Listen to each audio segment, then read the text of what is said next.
Halo semuanya, selamat datang kembali di channel Irama Widya. Sebelum kita lanjut videonya, yuk like, subscribe, dan nyalakan lonceng notifikasinya agar kamu tidak ketinggalan video-video terbaru dari kami. Dan jangan lupa, tulis di kolom komentar jika ada hal yang ingin kamu tanyakan. Yuk, kita simak pembahasannya berikut ini. Halo semuanya, pada video sebelumnya kita telah menyimak bersama-sama pembahasan soal-soal penilaian akhir semester untuk mata pelajaran bahasa Inggris. Kalau kalian belum menonton video tersebut, kalian bisa simak juga di channel Irama Widya ya. Nah, sekarang kita akan membahas bersama-sama soal-soal PAS atau penilaian akhir semester untuk mapel bahasa Indonesia kelas 10 semester 1. Yuk kita bahas sama-sama contoh-contoh soalnya. Untuk menjawab soal nomor 1 sampai dengan 3, kalian bisa mencermati terlebih dahulu teks yang disediakan. Teks ini merupakan teks eksposisi yang berjudul Perubahan Kurikulum Pendidikan di Indonesia. Nah, sebelum kalian mencermati terlebih dahulu isi teksnya, kalian lihat dulu soal yang diminta. Nah, di sini soalnya itu mengenai struktur pernyataan pendapat atau tesis dalam teks eksposisi tersebut adalah paragraf. Jadi soal nomor 1 ini menanyakan struktur tesis yang terdapat dalam teks eksposisi yang disediakan. Nah, untuk menjawabnya kalian bisa cermati paragraf yang pertama terlebih dahulu, karena biasanya untuk struktur tesis ini terdapat di awal teks. Struktur tesis ini biasanya berisi mengenai suatu hal atau permasalahan yang hendak dikemukakan. Jadi di paragraf pertama ini berisi mengenai topik atau isu yang hendak dikemukakan untuk struktur pernyataan. Nah, biasanya ada di paragraf awal. Kita cermati dulu paragraf pertamanya ya. Nah, di sini di kalimat pertama paragraf pertama dijelaskan mengenai sistem pendidikan Indonesia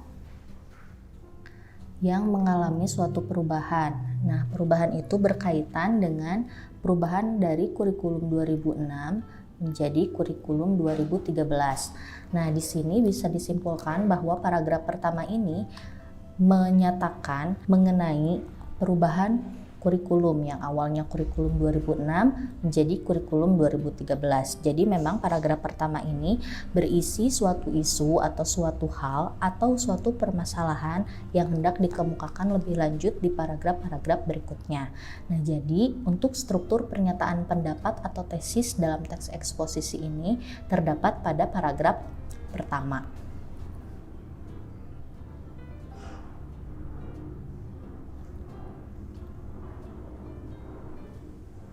Nah, kita lanjut ke soal nomor 2. Soal nomor 2 pun masih menggunakan teks eksposisi yang sama.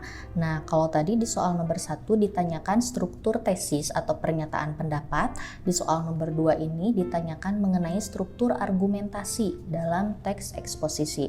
Seperti kalian ketahui sebelumnya, eksposisi itu terdiri dari tesis atau pernyataan pendapat, lalu argumentasi, dan yang terakhir itu penegasan ulang. Nah, untuk struktur argumentasi ini biasanya berisi penjelasan isu secara mendalam dengan disertai fakta-fakta. Tadi kan di soal nomor 1 sudah diketahui bahwa isu yang dikemukakan itu mengenai perubahan kurikulum menjadi kurikulum 2013. Nah, itu terdapat di paragraf pertama. Berarti untuk paragraf pertama tidak perlu kita cermati lebih mendalam lagi, kita hanya perlu mencermati paragraf-paragraf berikutnya kira-kira yang menjelaskan secara lebih rinci mengenai kurikulum 2013 yang menjadi isu dalam teks eksposisi ini ada di paragraf keberapa. Nah, kita cek dulu paragraf kedua ya. Nah, di sini kalau kalian cermati lebih mendalam di paragraf 2 ini dijelaskan bahwa kurikulum 2013 diprioritaskan pada sekolah-sekolah yang memiliki akreditasi A. Berarti di paragraf ini menjawab atau menjelaskan secara rinci mengenai kurikulum 2013. Di paragraf 2 ini pun dijelaskan mengenai syarat keterjangkauan distribusi buku yang menjadi syarat pelaksanaan kurikulum 2013. Nah, berarti paragraf 2 ini sudah dua kalimatnya menyatakan atau menjelaskan secara rinci tentang kurikulum 2013. Jadi paragraf 2 ini bisa menjadi struktur argumentasi. Lalu kita cermati paragraf berikutnya, yaitu paragraf ketiga. Nah, di sini juga masih menjelaskan tentang kurikulum 2013. Di sini dijelaskan bahwa kurikulum 2013 fokus pada pembangunan sikap, pengetahuan, keterampilan, karakter yang berlandaskan pada pendekatan ilmiah. Lalu dibahas juga bahwa kurikulum 2013 menitik beratkan pada hubungan antara pembelajaran dengan rasa syukur pada pemberian Tuhan. Nah, di paragraf kedua pun ternyata masih menjelaskan secara rinci mengenai kurikulum 2013 yang menjadi isu dalam teks eksposisi ini. Jadi paragraf kedua ini bisa menjadi struktur argumentasi. Lalu kita cek paragraf yang keempat. Nah, di sini dijelaskan juga bahwa kurikulum 2013 lebih menonjolkan praktik daripada hafalan. Lalu, melalui kurikulum 2013, pemerintah ingin menghasilkan anak bangsa Indonesia yang produktif, kreatif, dan afektif. Jadi, di paragraf ini dijelaskan juga tujuan kurikulum 2013. Di sini juga masih membahas kurikulum 2013. Nah, jadi di paragraf keempat ini lebih menjelaskan atau merinci tujuan kurikulum 2013-nya ya. Nah, ini bisa dilihat pada kalimat yang digarisbawahi. Di sini juga masih membahas tentang kurikulum 2013 yang menitik beratkan peran aktif siswa dalam proses belajar mengajar. Jadi paragraf keempat pun masih membahas tentang kurikulum 2013, bahkan membahas tujuan kurikulum 2013 secara lebih rinci. Nah, ini berarti bahwa paragraf keempat termasuk ke dalam struktur argumentasi juga. Nah, lalu kita cek nih paragraf yang terakhir, apakah termasuk struktur argumentasi juga? Nah, kalau di paragraf terakhir ini tidak dibahas secara rinci lagi mengenai kurikulum 2013, melainkan berupa simpulan bahwa perubahan kurikulum ini dianggap sangat mendadak dan dipaksakan. Jadi, di sini membahas tentang ditegaskan kembali tentang perubahan kurikulum 2013-nya. Jadi paragraf kelima ini tidak termasuk argumentasi. Dengan demikian, struktur argumentasi dalam teks eksposisi ini terdapat pada paragraf yang C ya, kedua, ketiga, dan keempat. Nah, kita lanjut ke soal nomor 3. Ini juga masih menggunakan teks eksposisi yang sama dan ditanyakan struktur penegasan ulang.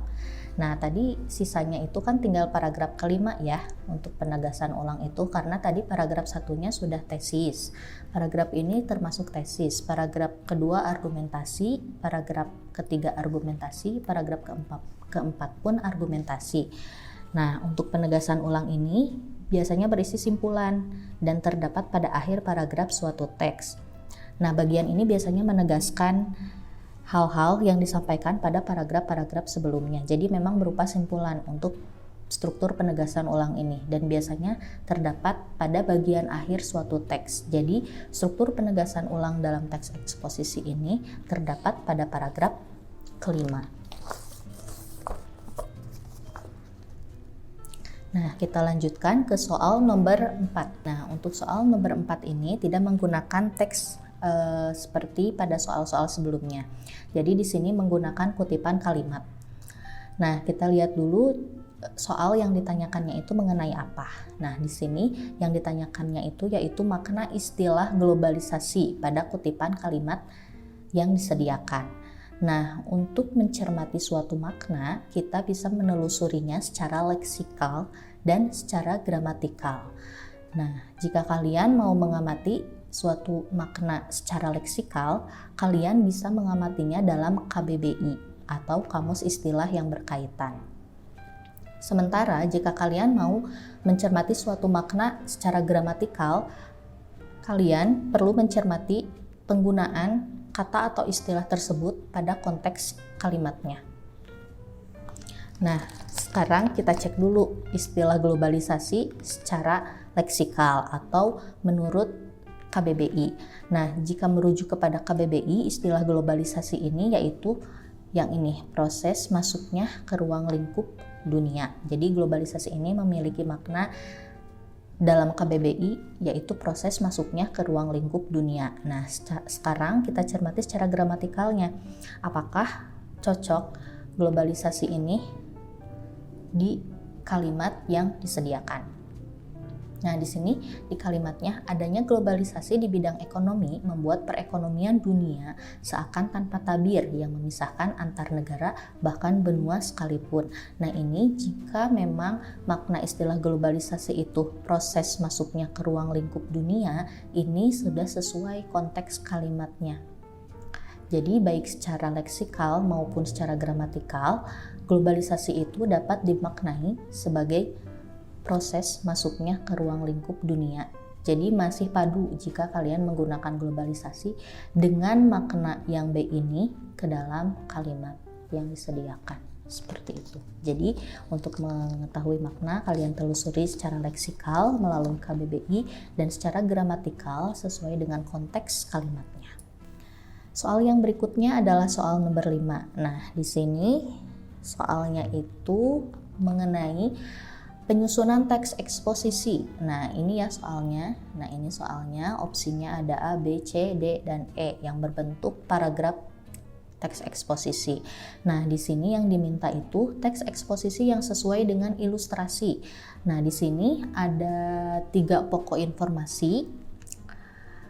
Yang pertama mengenai hutan Kalimantan diambang kemusnahan, yang kedua kemusnahannya akibat penebangan liar dan kebakaran hutan, yang ketiga saran untuk pemerintah agar melakukan tindakan tegas dalam menghukum pelaku penebangan dan pembakaran.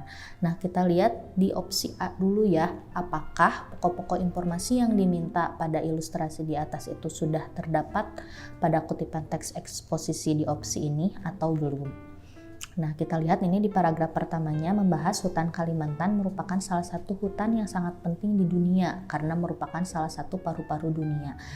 Nah, ini belum ke sini ya, belum ke pokok informasi, tapi kita cermati lagi kalimat keduanya. Namun hutan tersebut kondisinya sekarang sangat memprihatinkan. Hutan Kalimantan berada di ambang kemusnahan. Nah, ini sudah merujuk pada pokok informasi yang ini ya untuk kalimat 3. Nah, kemusnahan ini diakibatkan oleh penebangan liar dan juga pembakaran hutan. Nah, ini sudah sesuai dengan pokok informasinya yang ini ya. Jadi ini sudah ada. Lalu pemerintah harus bertindak cepat untuk menghentikan hal ini, salah satunya dengan memberikan hukuman kepada pelaku penebangan dan pembakaran. Sesuai ya, menghukum pelaku penebangan dan pembakaran. Nah, jadi yang opsi A ini ternyata sudah sesuai dengan pokok informasi yang disediakan. Jadi jawabannya itu yang A. Kenapa tidak yang B? Nah, kita kalau masih penasaran kita cek dulu saja ya yang B. Kenapa tidak yang B? Karena hampir mirip nih.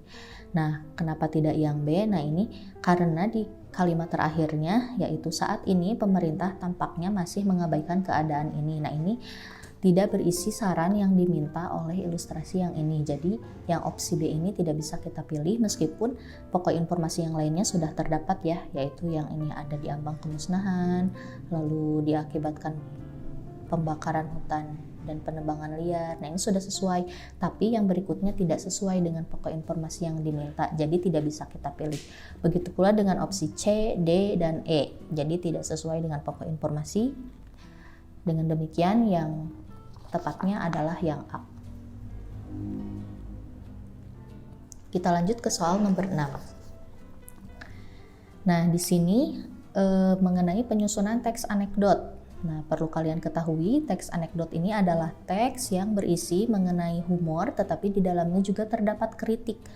Jadi, selain humor, di dalam teks anekdot ini harus berisi mengenai kritik. Kritiknya bisa secara tersirat atau secara tersurat. Jadi kritiknya bisa saja disampaikan secara tidak langsung melalui dialog-dialog tokohnya gitu. Jadi teks anekdot ini memang seperti teks narasi pada umumnya. Namun kekhasannya itu terdapat humor dan juga kritik di dalamnya. Nah, kalau kita cek opsi A, B, C, D, ini tidak terlihat humor yang terdapat di dalamnya gitu. Kita fokus dulu ke opsi E ya. Di sini berisi mengenai suatu narasi. Jadi ada tokohnya karena memang salah satu karakter dari teks anekdot ini ada tokoh dan ada jalan ceritanya gitu. Nah, ini sebetulnya yang C juga ada ya tokohnya Ariel. Nah, ini kita bandingkan saja. Ada tokohnya. Lalu apakah antara C dan E ini ada humornya? Nah, kalau kita lihat di yang C ini tidak terlihat humor di dalamnya ya. Sementara yang E ini ada humor, yaitu terutama yang di kalimat langsung ini. Semua ternak saya juga saya sekolahkan, Bu, biar pintar. Nah, ini bisa menjadi humor yang dicantumkan dalam teks anekdot. Sementara di yang C ini tidak ada. Jadi kalian bisa cermati dulu satu persatu ya opsi-opsinya. Yang jelas kalau untuk teks anekdot ini ada humor dan juga ada kritik. Nah, lalu apakah jadi yang C ini karena tidak ada humor, jadi ini tidak bisa ya. Nah, ini kan tadi yang B tidak bisa karena tidak ada tokoh. Ini pun yang A tidak bisa karena tidak ada tokoh. Begitu pula yang D, karena salah satu ciri teks anekdot itu ada tokohnya. Nah, ini merujuk ke C, tapi kita lihat dulu kritiknya seperti apa. Nah, di sini itu dijelaskan bahwa ada ibu-ibu sedang bekerja bakti, suasananya ramai. Di sini dia mengatakan bahwa bulan ini banyak pengeluaran, ada anak yang masuk kuliah dan ada adik dan ada anaknya yang satunya lagi masuk SMA. Jadi mengenai pengeluaran sekolah gitu. Nah, ini bisa menjadi kritik dalam teks anekdot gitu. Jadi mengkritik bahwa pengeluaran sekolah di Indonesia itu biayanya cukup banyak gitu. Jadi ini bisa menjadi kritiknya, sementara humornya ini ada di kalimat langsung yang berikutnya. Seperti itu. Jadi jika merujuk kepada karakteristik teks anekdot yang di dalamnya terdapat humor dan kritik, ini bisa ada di opsi yang E.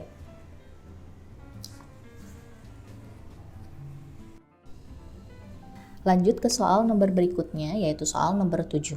Nah, di sini terdapat beberapa kalimat, yaitu ada 4 kalimat. Nah, yang ditanyakan pada soal yaitu kalimat langsung. Jadi di sini kalian perlu menunjukkan kalimat langsung itu terletak pada nomor berapa. Nah, sebelum kalian menjawab kalimat langsung itu terletak pada nomor berapa, tentunya kalian harus mengetahui terlebih dahulu karakteristik kalimat langsung itu seperti apa. Nah, jika dicermati, kalimat langsung itu biasanya ditandai dengan tanda petik dan tanda kutip pada ujarannya. Nah, ini seperti pada soal nomor 1 ya. Maksudnya seperti pada kalimat nomor 1. Nah, ini di sini ada tanda kutip atau tanda petik yang digunakan untuk mengapit ujaran. Jadi di sini ada ujaran yang disampaikan oleh Ahmad. Nah, ujarannya inilah yang diapit oleh tanda petik dan tanda kutip. Nah, ini pun seperti terlihat pada kalimat nomor 2 ya. Dengan entengnya hakim menjawab, nah ujarannya itu diapit oleh tanda petik ini. Nah, itu menjadi salah satu karakteristik dalam kalimat langsung. Sementara pada kalimat ketiga, di sini tidak ada ujaran yang dituliskan. Begitu pula dengan kalimat keempat ini. Tidak ada ujaran di dalamnya. Jadi, ini tuh termasuk kalimat tidak langsung. Nah, untuk itu kalimat langsung terletak pada nomor 1 dan 2 yang A. Lanjut ke soal nomor 8. Di sini ada kutipan teks anekdot. Teks anekdotnya berbentuk dialog. Jadi di sini ada tokoh Danar dan Galang. Soal yang ditanyakan yaitu kalimat yang tepat untuk melengkapi anekdot di atas. Jadi anekdot yang disediakan ini masih rumpang ya. Di sini yang harus dilengkapinya. Nah, Nah, di bagian ini kalian harus melengkapi, dan untuk melengkapi teks rumpang kalian harus mencermati kalimat sebelum yang dirumpangkan. Jadi kalian harus mencermati dulu kalimat ini dan kalimat setelah yang dirumpangkan yang ini. Jadi kalian harus mencermati terlebih dahulu ini agar nanti ketika kalian melengkapi kalimatnya padu. Nah, di sini kan Danar dan Galang itu berdialog. Danar bertanya kepada Galang, "Kamu mau lanjut kemana?" "Pengennya sih ke PTN," kata Galang. Nah, kira-kira jawaban yang di sini itu apa? Namun, sebelum menjawab yang di sini harus mencermati dulu kalimat setelahnya. Di sini Galang mengatakan, "Jangan berpikir begitu. Kamu ingin tetap kuliah kan?" Nah, di sini kata kuncinya ya, jangan berpikir begitu. Berarti sebelumnya Danar mengemukakan pikiran negatifnya sehingga mendapat saran dari Galang untuk tidak berpikir seperti itu. Nah, kira-kira dari opsi ini yang mana yang menunjukkan bahwa Danar memiliki pemikiran negatif sehingga mendapatkan saran dari Galang untuk tidak berpikir demikian? Nah, kalau kita cermati,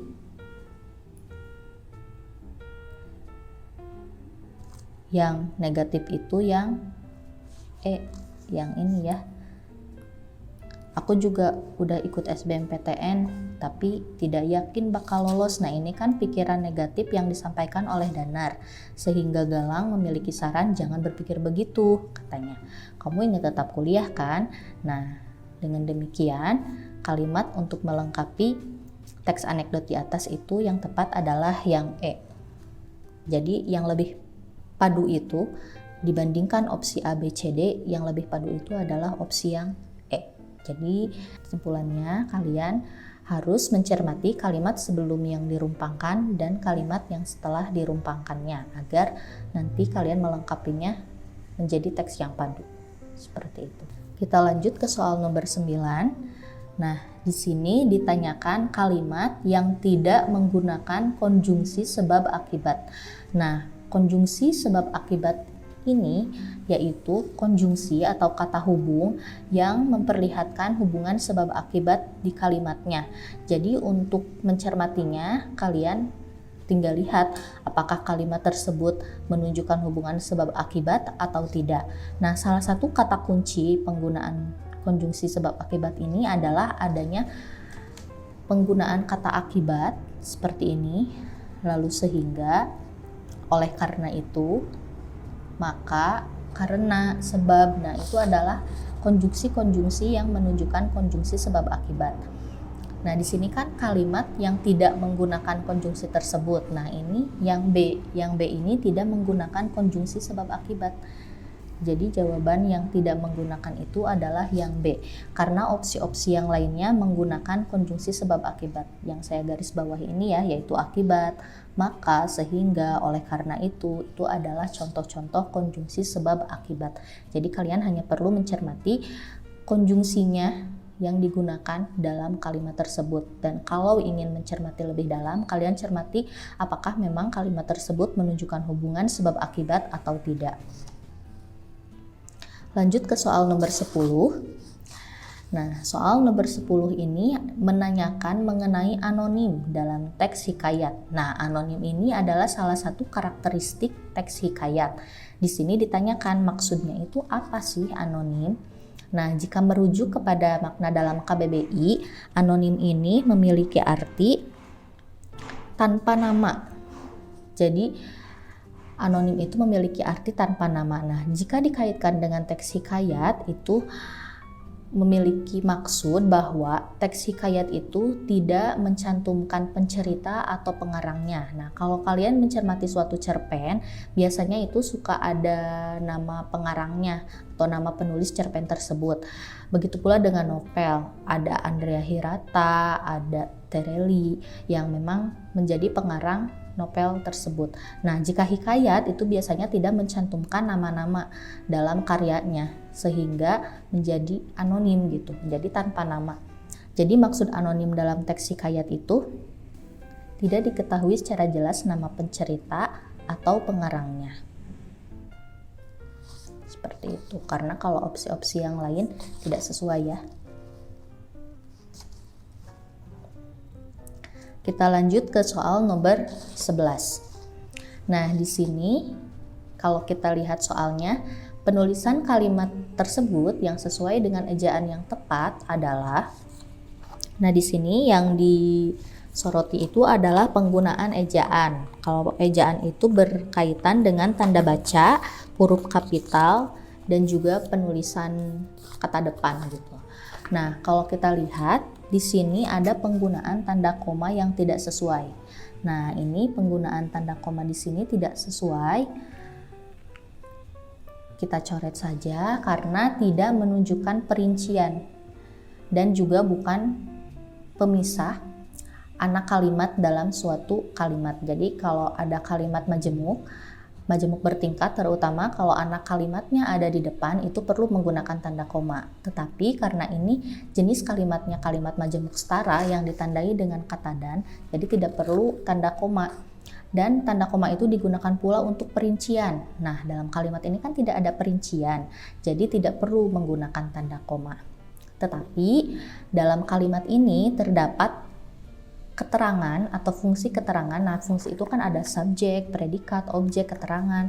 Nah, kalau keterangannya berada di depan itu harus dipisahkan oleh tanda koma. Nah, di sini keterangan yang memiliki fungsi keterangan itu adalah kata dalam mimpinya. Nah, berarti harus dipisahkan tanda koma. Di sini harus ada tanda koma. Seperti itu. Nah, itu penggunaan tanda bacanya. Kalau penggunaan tanda titik kan sudah sesuai ya, jadi tidak perlu kita perbaiki. Nah, yang berikutnya adalah penggunaan huruf kapital. Penggunaan huruf kapital ini perlu digunakan pada penulisan nama orang. Yaitu ini ya, ini harus menggunakan huruf R kapital dan juga huruf B kapital. Karena menunjukkan nama orang. Salah satu fungsi kapital itu untuk penulisan nama orang atau nama tokoh kalau dalam cerita.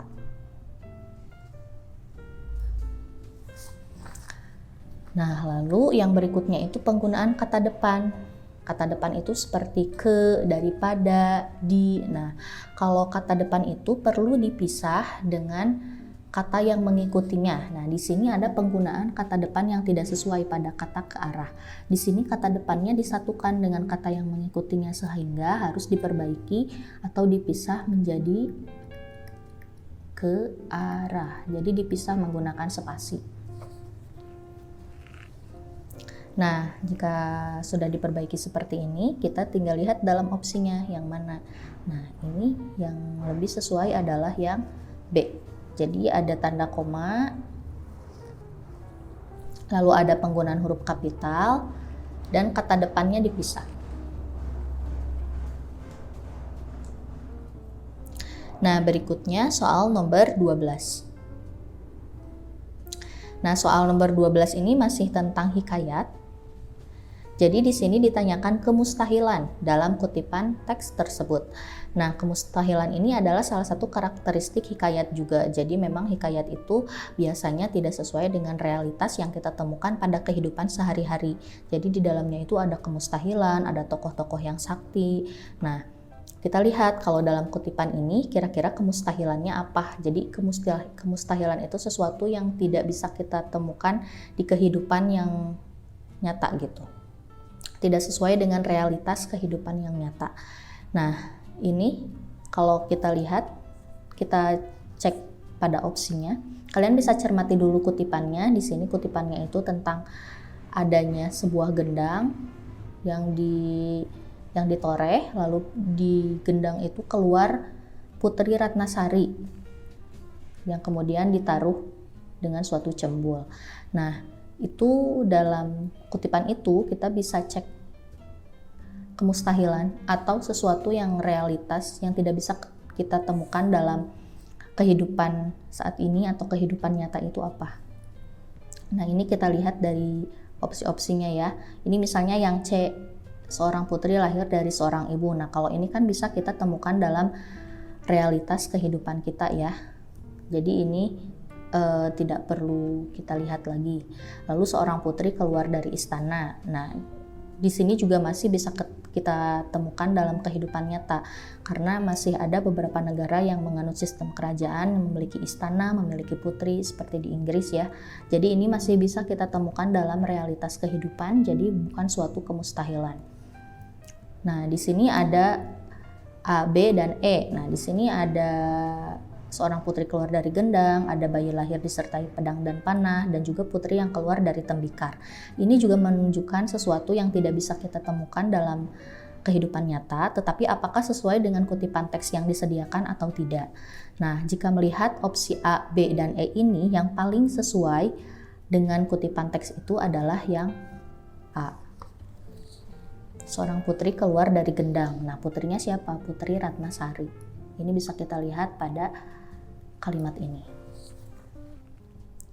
Seperti itu, kita lanjut ke soal nomor 13. Nah, soal nomor 13 ini menanyakan mengenai sudut pandang yang digunakan dalam kutipan hikayat tersebut. Nah, jika berbicara mengenai sudut pandang, biasanya dalam cerita itu ada sudut pandang orang pertama dan sudut pandang orang ketiga. Nah, hal tersebut bisa kita lihat dari kata ganti yang digunakan pada kutipannya. Jika memang sudut pandang orang pertama yang digunakan, berarti kutipannya itu menggunakan kata ganti aku, saya. Nah, bila memang menggunakan sudut pandang orang ketiga, kata gantinya pun menggunakan kata ganti orang ketiga seperti ia, dia, mereka.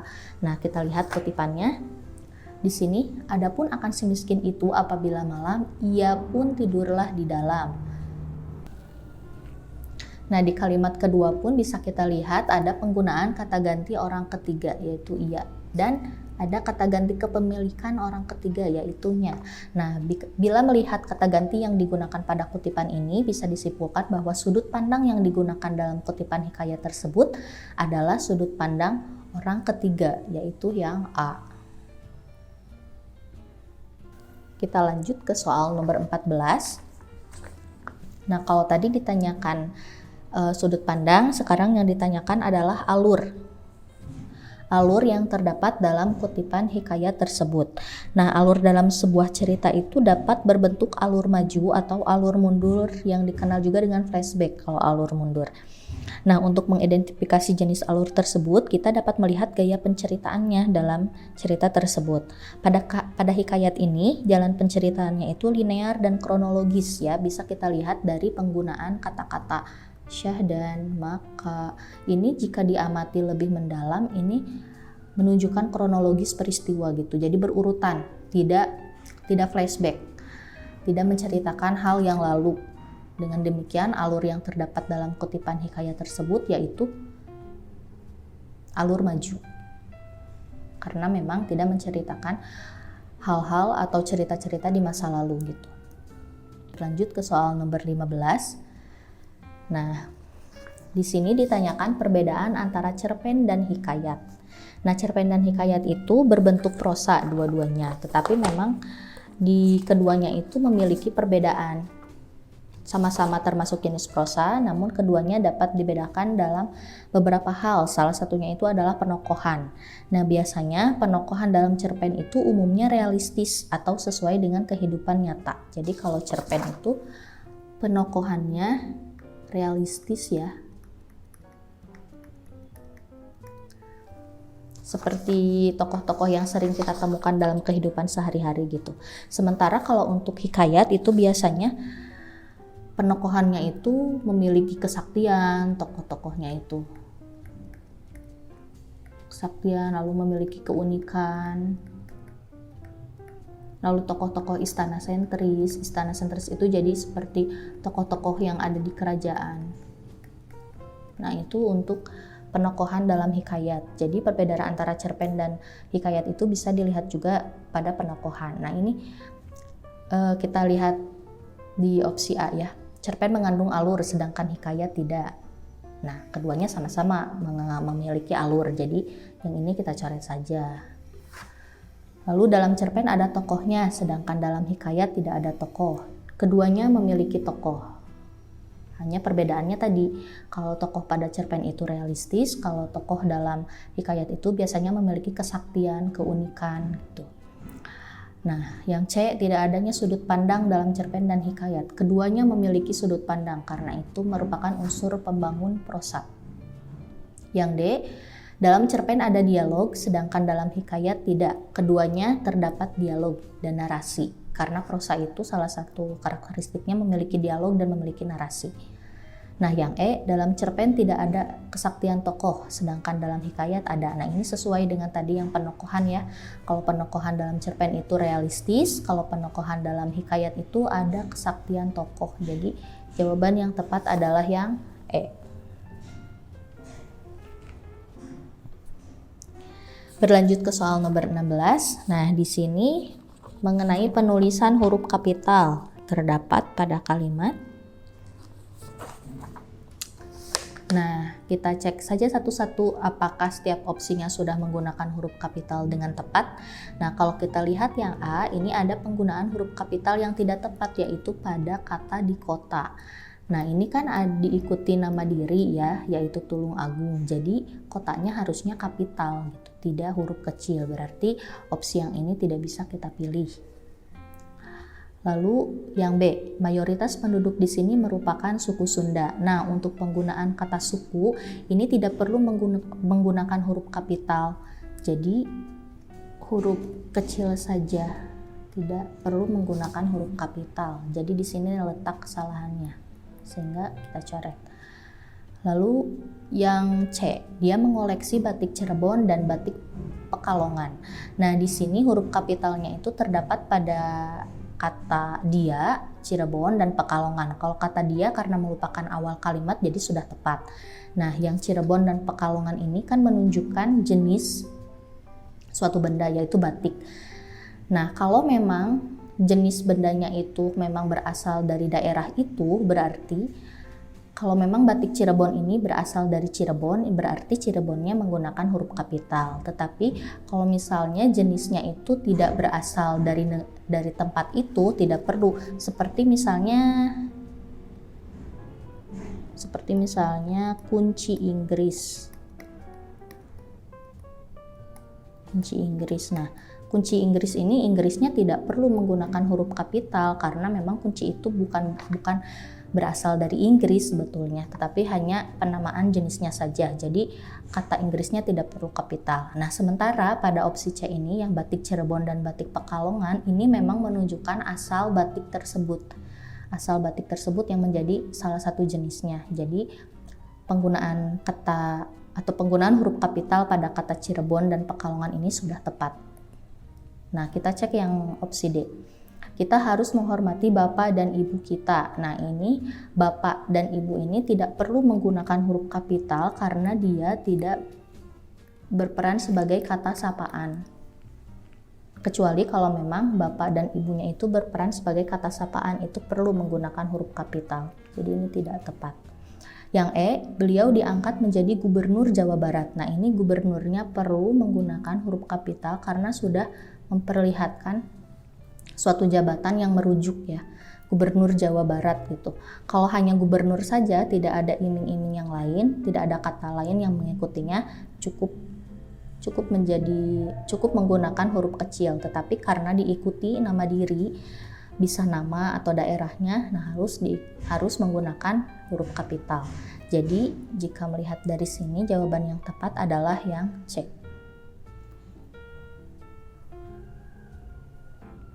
Berlanjut ke soal nomor 17. Nah, di sini yang ditanyakan adalah kalimat opini yang terdapat pada kutipan teks eksposisi di atas. Nah, di sini ada kutipan eksposisi dan yang ditanyakan adalah opini. Opini sendiri merupakan pendapat, tanggapan, atau penilaian suatu pihak terhadap suatu isu. Nah, perbedaan yang mencolok antara opini dan fakta, nah biasanya ini selalu diperbandingkan opini dan fakta. Nah, perbedaan yang mencoloknya yaitu kalau fakta itu biasanya disertai dengan angka-angka atau data-data. Jadi bila suatu kalimat belum menyertakan data atau angka, itu masih berupa opini. Sementara jika sudah menyertakan data atau angka untuk menguatkan pendapatnya, itu sudah berupa fakta. Nah, kita lihat kalimat nomor 1. Di sini disebutkan hingga saat ini masih banyak wanita di Indonesia yang menjadi korban kekerasan. Ini masih berbentuk opini karena di situ tidak dicantumkan angka atau data gitu. Jadi yang kalimat nomor 1 masih berbentuk opini. Nah, kalimat nomor 2, di tahun 2020 Komnas Perempuan telah mencatat setidaknya ada 299.911 kasus kekerasan. Nah, ini sudah berupa fakta karena di dalamnya terdapat angka atau terdapat data, yaitu ini. Dan ini pun bisa ditelusuri nanti ke lembaga Komnas Perempuan gitu. Jadi memang si data atau faktanya itu bisa ditelusuri. Lalu yang ketiga, angka tersebut setidaknya telah menurun secara signifikan. Nah, jika kalimat ketiga ini hanya berhenti di kata signifikan, ini masih berbentuk opini. Namun di sini ada tambahan angka atau data. Jika dibandingkan dengan tahun lalu yang tercatat 431.471 kasus. Nah, ini jadinya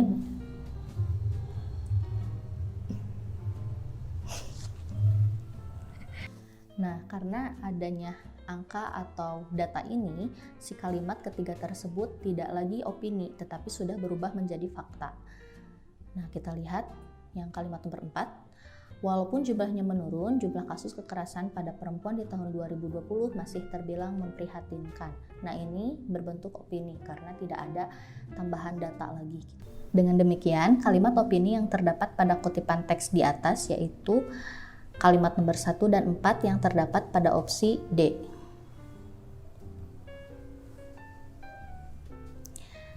Soal berikutnya yaitu soal nomor 18. Pengenalan peristiwa dalam teks anekdot terletak pada bagian, ini berkaitan dengan struktur teks anekdot. Nah, struktur anekdot ini ada abstraksi, orientasi, krisis, reaksi, dan koda. Perbedaan masing-masingnya yaitu untuk bagian abstraksi itu memberi gambaran umum tentang isi teks. Jadi abstraksi memberi gambaran umum tentang isi teks. Lalu orientasi itu menjelaskan awal kejadian, cerita atau latar belakang terjadinya peristiwa. Untuk bagian krisis, hal yang disampaikan pada bagian krisis yaitu adanya masalah atau konflik pada tokoh. Lalu untuk bagian reaksi ini jadi penyelesaian masalah pada bagian krisis. Jadi kalau krisis itu adanya konflik, reaksi ini solusi dari konflik yang sebelumnya terjadi. Nah, untuk koda ini berisi simpulan tentang kejadian yang dialami penulis. Ini biasanya sifatnya opsional dalam teks anekdot, bisa dicantumkan ataupun tidak. Yang paling terpenting itu ada abstraksi, orientasi, krisis, dan reaksi. Nah, di sini kan yang ditanyakan pengenalan peristiwa. Nah, pengenalan peristiwa kira-kira adanya di mana nih? Nah, kalau kita lihat hal-hal yang disampaikan pada setiap bagian ini, pengenalan peristiwa itu adanya di orientasi, karena orientasi membahas awal kejadian cerita atau latar belakang terjadinya peristiwa. Jadi, jawabannya yaitu yang bagian orientasi. Berlanjut ke soal nomor 19.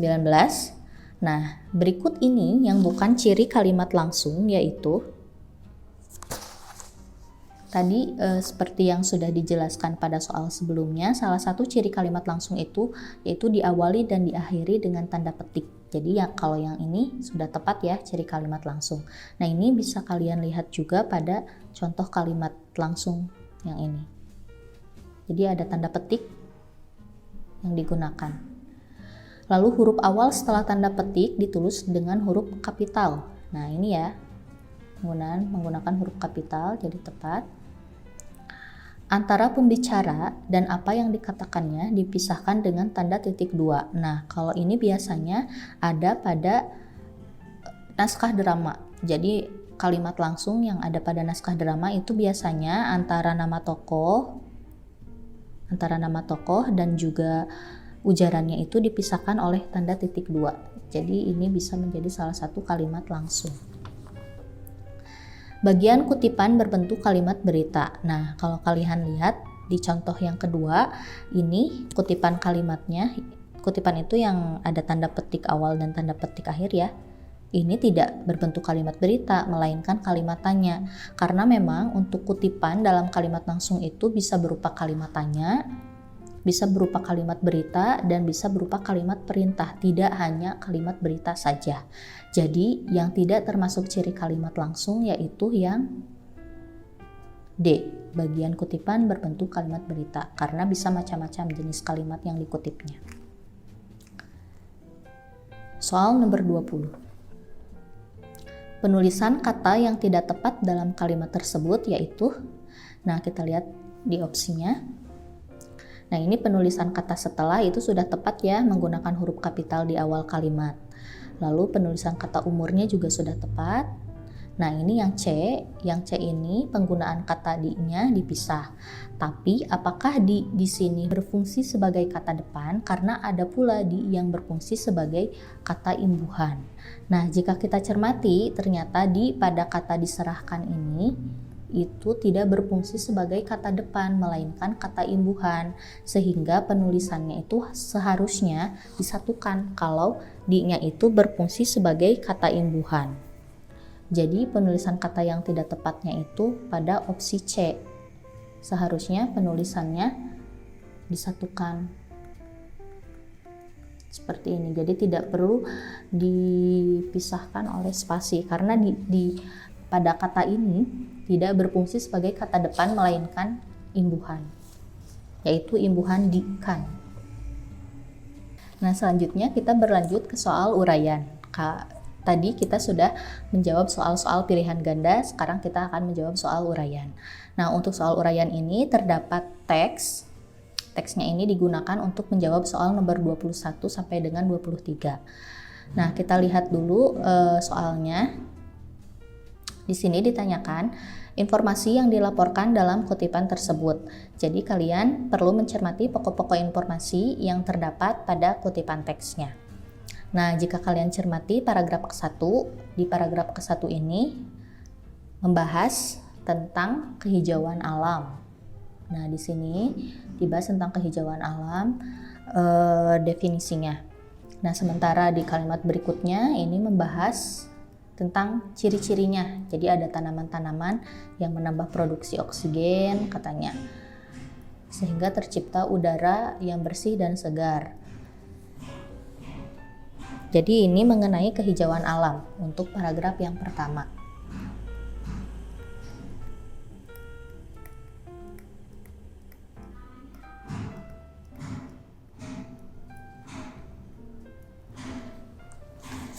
Nah, sementara itu untuk paragraf yang kedua, di sini disebutkan bahwa kondisi kehijauan alam saat ini terbilang memprihatinkan. Tidak hanya di kota besar, seperti Jakarta, Surabaya, dan Medan, bahkan di wilayah yang belum masuk kota pun sulit ditemui udara yang segar. Contohnya Desa Sinarsih.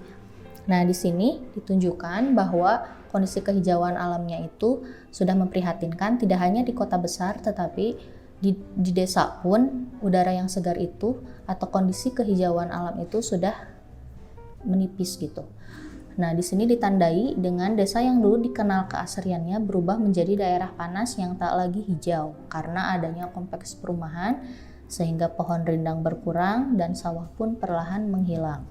Nah, kalau di paragraf ke-1 tadi tentang kehijauan alam, yang paragraf keduanya tentang kondisi kehijauan alam yang sudah memprihatinkan. Jadi, jika kita, nah ini yang paragraf keduanya, kondisi kehijauan alam.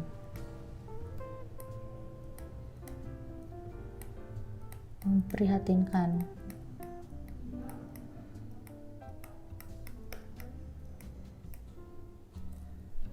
Jadi kalau disimpulkan, informasi yang dilaporkan pada kutipan tersebut itu adalah kondisi alam yang tidak lagi asri, seperti di kota-kota besar, bahkan di desa yang umumnya menyajikan keasrian.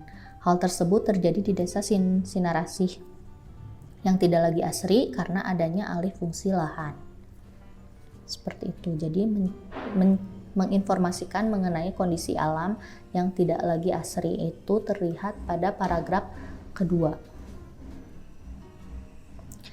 Lanjut ke soal nomor 22. Nah, di sini berkaitan dengan struktur teks. Berdasarkan struktur teks laporan hasil observasi, jelaskan bagian setiap paragraf teks tersebut. Nah, di sini ada 2 paragraf. Nah, yang pertama itu menjelaskan mengenai definisi umum. Definisi umum mengenai kehijauan alam atau keadaan alam yang masih asri. Kehijauan alam adalah keadaan alam yang masih asri dan lestari. Nah, di sini dijelaskan deskripsi umum yang di dalamnya terdapat definisi. Nah, sementara di paragraf kedua ini sudah menyajikan deskripsi bagian. Jadi dirinci lagi bahwa kondisi kehijauan alam di beberapa tempat itu sudah memprihatinkan. Dirinci dari mulai kota-kota besar sampai desa. Nah, jadi strukturnya itu paragraf 1 merupakan pernyataan umum karena di dalamnya terdapat definisi, terdapat deskripsi umum juga yang berisi penjelasan umum mengenai kehijauan alam.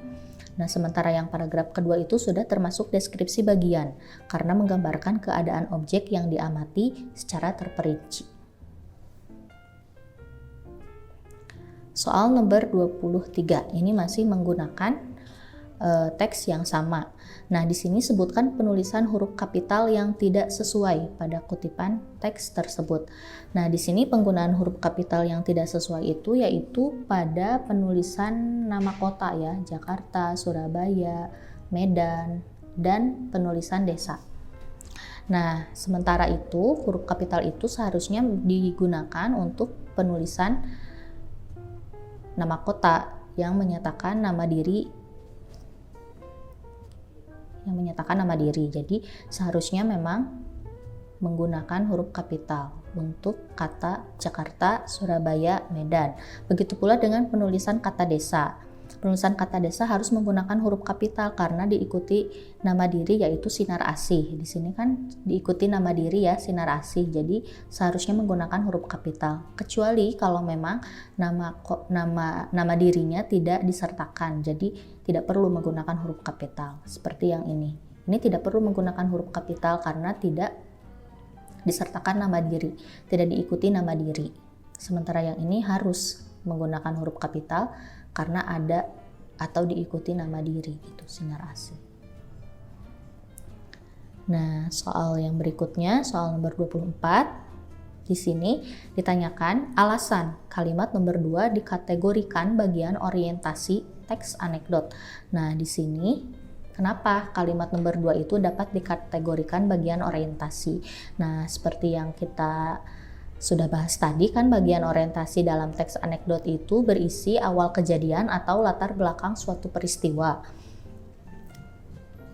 Nah, begitu pula dengan kalimat nomor 2 dikategorikan sebagai bagian orientasi karena menggambarkan awal kejadian suatu peristiwa yang dikisahkan dalam anekdot tersebut. Nah, soal nomor terakhir yaitu soal nomor 25. Sebutkan makna tersirat yang dapat menjadi kritik pada teks anekdot tersebut. Nah, ini kalau kita cermati, teks anekdot ini kan bercerita tentang seorang guru yang melakukan tanya jawab dengan siswa-siswanya. Lalu guru itu menanyakan tanda orang pintar itu seperti apa. Kata muridnya rajin baca dan nulis. Nah, lalu ada murid yang berkata juga rajin nyontek, Bu. Lalu gurunya bertanya, kenapa begitu Mir? Lah, kok gitu Mir? Katanya gitu. Buktinya kita nyontek membuat kapal, akhirnya kita pintar juga bikin kapal. Betul kan Bu? Betul juga Mir, jadi sekarang rajinlah menyontek, tegas ibu guru tersebut. Asik, besok ulangan kita bisa nyontek, jawab anak-anak gembira. Nah, ini bisa diperlihatkan bahwa kritik yang disampaikan pada teks anekdot tersebut adalah kritik untuk guru gitu, bahwa seorang guru itu harus berhati-hati dalam memberikan penjelasan pada siswa gitu. Jadi siswanya tidak salah paham dan bisa memperoleh informasi yang tepat dari guru tersebut. Nah, tadi kan seperti yang kita bahas sebelumnya bahwa dalam anekdot itu terdapat humor dan kritik. Nah, jadi kritik yang tersiratnya itu tadi untuk guru. Jadi guru harus berhati-hati dalam memberikan penjelasan pada siswa. Nah, itu dia soal PAS Bahasa Indonesia kelas 10 yang sudah kita bahas bersama-sama. Semoga video ini bermanfaat ya dan membantu kalian untuk berlatih mengerjakan soal. Kunci kalian berhasil dalam ujian adalah rajin berlatih. Karena dengan rajin berlatih, kalian akan terbiasa mengerjakan soal-soal. Dan dari terbiasa tersebut, kalian tentunya akan semakin bisa. Jangan lupa nyalakan notifikasi channel Irama Widya ya, dan tunggu video pembahasan soal-soal untuk mapel lainnya hanya di channel Irama Widya. Nah, bagaimana? Menarik bukan pembahasannya? Selanjutnya, mau bahas apa lagi nih? Yuk, tulis saja soalnya di bawah kolom komentar. Jangan lupa like, subscribe, dan nyalakan lonceng notifikasinya agar kamu tidak ketinggalan video-video terbaru dari kami. Dan jangan lupa share video ini sebanyak-banyaknya. Terima kasih. Bye-bye.